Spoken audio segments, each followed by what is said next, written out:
वीर actual में देखने में काफी हद तक बुद्धा के जैसा लग रहा था।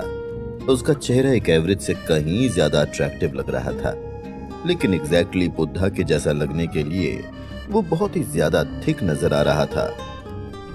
वो खूबसूरत नहीं लग रहा था, लेकिन वीर के टैलेंट्स शॉकिंगली बहुत ज्यादा अच्छे थे और बहुत ही ज्यादा डिफाइंड थे।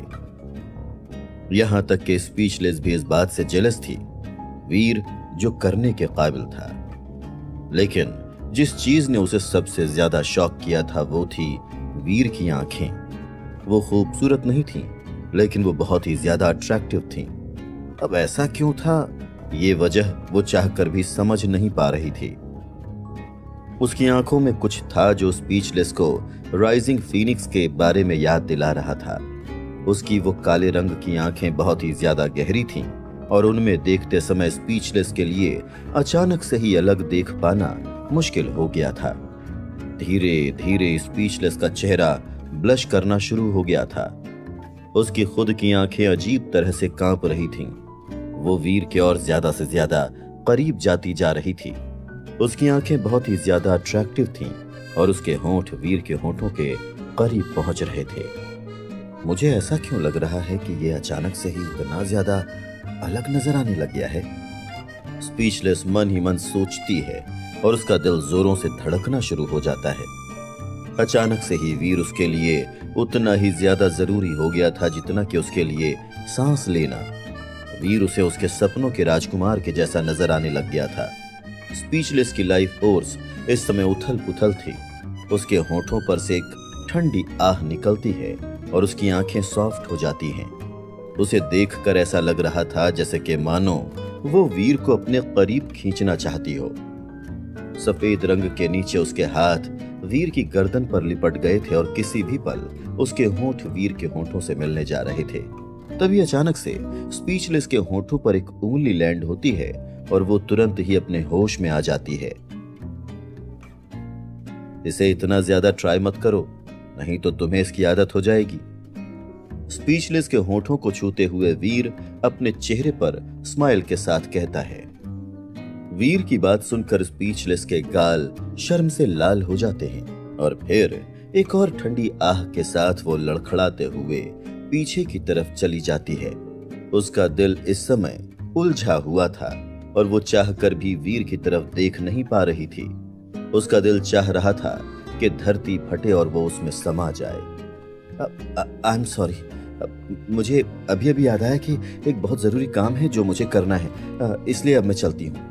सॉरी। स्पीचलेस इस समय बहुत ही ज्यादा शॉक्ड थी और ये साफ नजर आ रहा था कि वो वहां से भागना चाहती थी। स्पीचलेस को इस तरह से भागता हुआ देखकर वीर को हंसी आ रही थी। आफ्टर ऑल उसने स्पीचलेस का इस तरह से भागना एक्सपेक्ट नहीं किया था।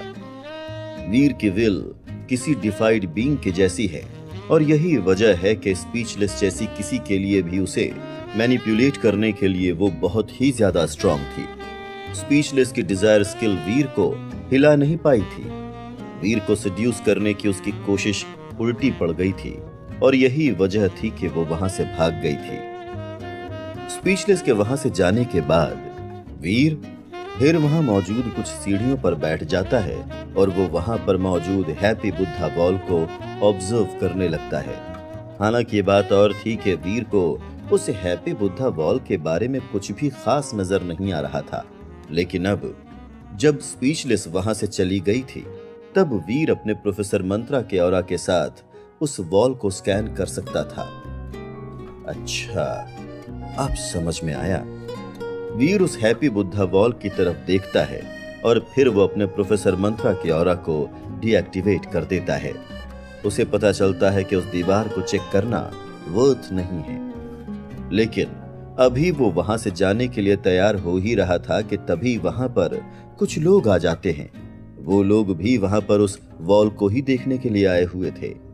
वीर उन लोगों की तरफ देखता है और नोटिस करता है कि वो लोग ह्यूमन से कितना ज्यादा मिलते जुलते हैं। ऑफ कोर्स उनके सिर पर मौजूद हॉर्न्स के बजाय।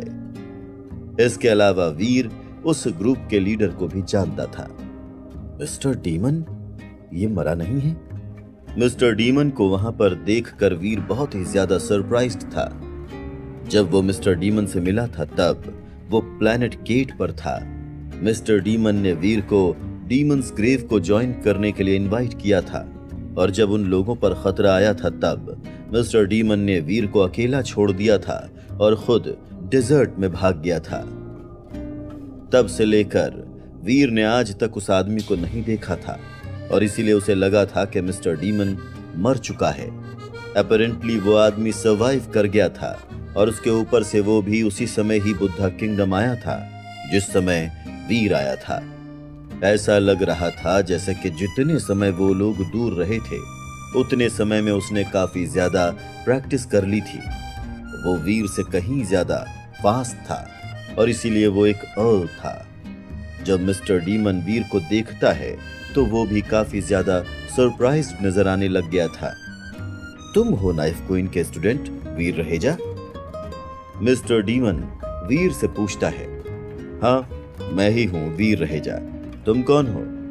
वीर जब पहली बार मिस्टर डीमन से मिला था तब उसने अपनी डॉलर वाली आइडेंटिटी इस्तेमाल की थी और यही वजह थी कि उसे नहीं पता था कि वीर ही एक्चुअल में डॉलर है। मैं डीमन से पायरोमोज़ॉक हूं।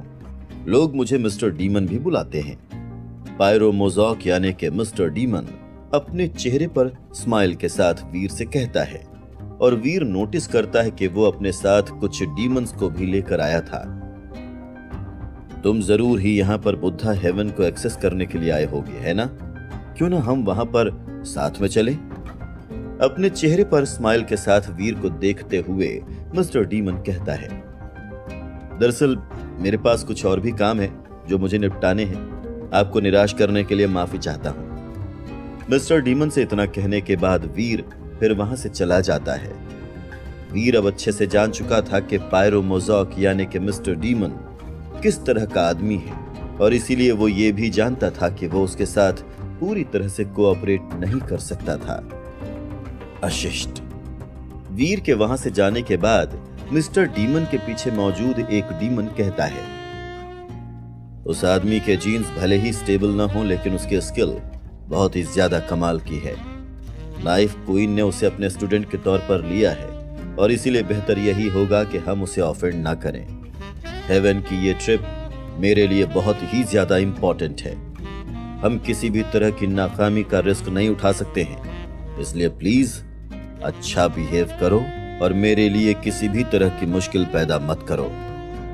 अपने हाथ को वेव करता हुआ मिस्टर डीमन कहता है, जी सर।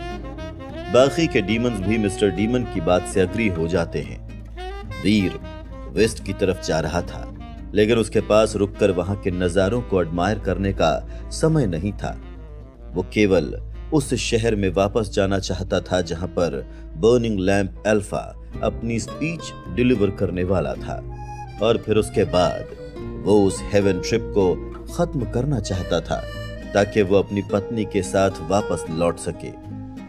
बुद्धा सिटी में वापस लौटने में वीर को 2 दिन लग गए थे।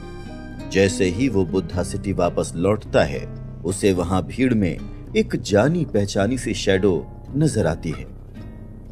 ये यहाँ पर क्या कर रहा है? उस जानी पहचानी सी शैडो को देखकर वीर शॉक्ड रह जाता है पर फिर अगले ही पल वो शैडो गायब हो जाती है। वीर फिर उस गली की तरफ जाता है जहां पर उसने उस शैडो को देखा था पर फिर उस आदमी का कोई नामो निशान भी नजर नहीं आता है। कहीं मेरी आंखें धोखा तो नहीं खा रही हैं? गॉड का प्रतिशोध यहां पर नहीं हो सकता है। ऐसा हो ही नहीं सकता है कि मेरी मदद के बिना वो यहां पर आ सके। वीर मन ही मन सोचता है क्योंकि वो पूरी की पूरी सिचुएशन उसे गलत नजर आ रही थी लेकिन उस बॉडी की शैडो का शेप वाकई में गॉड के प्रतिशोध के जैसा लग रहा था। अपने मन में इसी ख्याल के साथ वीर वहां आसपास थोड़ा घूमता है पर फिर उसे गॉड का प्रतिशोध दोबारा नजर नहीं आता है। शायद वाकई में मेरी आंखें धोखा खा रही हैं। वीर अपना सिर हिलाता है और फिर बुद्धा सिटी में रहने के लिए अपने लिए एक जगह ढूंढने के लिए निकल जाता है। वो शहर गोल्ड का बना हुआ था, यहां तक कि वहां की जमीन भी गोल्ड की ही थी लेकिन एक्चुअल में उसकी भव्यता काफी ज्यादा खतरनाक सी लग रही थी। वहां पर चारों तरफ बुद्धा के स्टैचूज मौजूद थे और उनकी मौजूदगी की वजह से वीर अनकंफर्टेबल महसूस कर रहा था। पता नहीं ईशा दोबारा कब आएगी। वीर 2 और दिनों तक इंतजार करता है और अभी भी उसे ईशा कहीं पर भी नजर नहीं आती है। और यही वजह थी कि वीर अब बेसब्र हो रहा था। शहर के लोग बर्निंग लैंप अल्फा की आने वाली स्पीच के बारे में अब काफी ज्यादा बात करने लग गए थे। किसी भी रेस पर उस स्पीच को सुनने के लिए प्रतिबंध नहीं लगा था और किसी भी रेस का कोई भी वहां पर आ सकता था। अब इस बात पर मुझे कोई हैरानी नहीं हो रही है कि क्यों ईशा ने यह कहा था कि इस बात से कोई फर्क नहीं पड़ता है कि मैं इस स्पीच को सुनता हूं या नहीं, क्योंकि यह स्पीच सभी को एड्रेस करेगी। इसलिए एक बात तो तय है कि इस स्पीच में कुछ भी यूनिक या कीमती नहीं होगा। वो जो कुछ भी कहेगा वो सभी को पता होगा। एक बुद्धा स्टैचू को अप्रोच करते हुए वीर मन ही मन सोचता है। वीर इस समय एक फेमस बुद्धा पाथ पर चल रहा था। वो एक सीधी रोड थी जो सीधा बर्निंग लैंप अल्फा के पैलेस की तरफ जा रही थी। वो रास्ता 10 मीटर चौड़ा था, जहां फेंस पर 3000 गोल्ड बुद्धास के स्टैचूज मौजूद थे।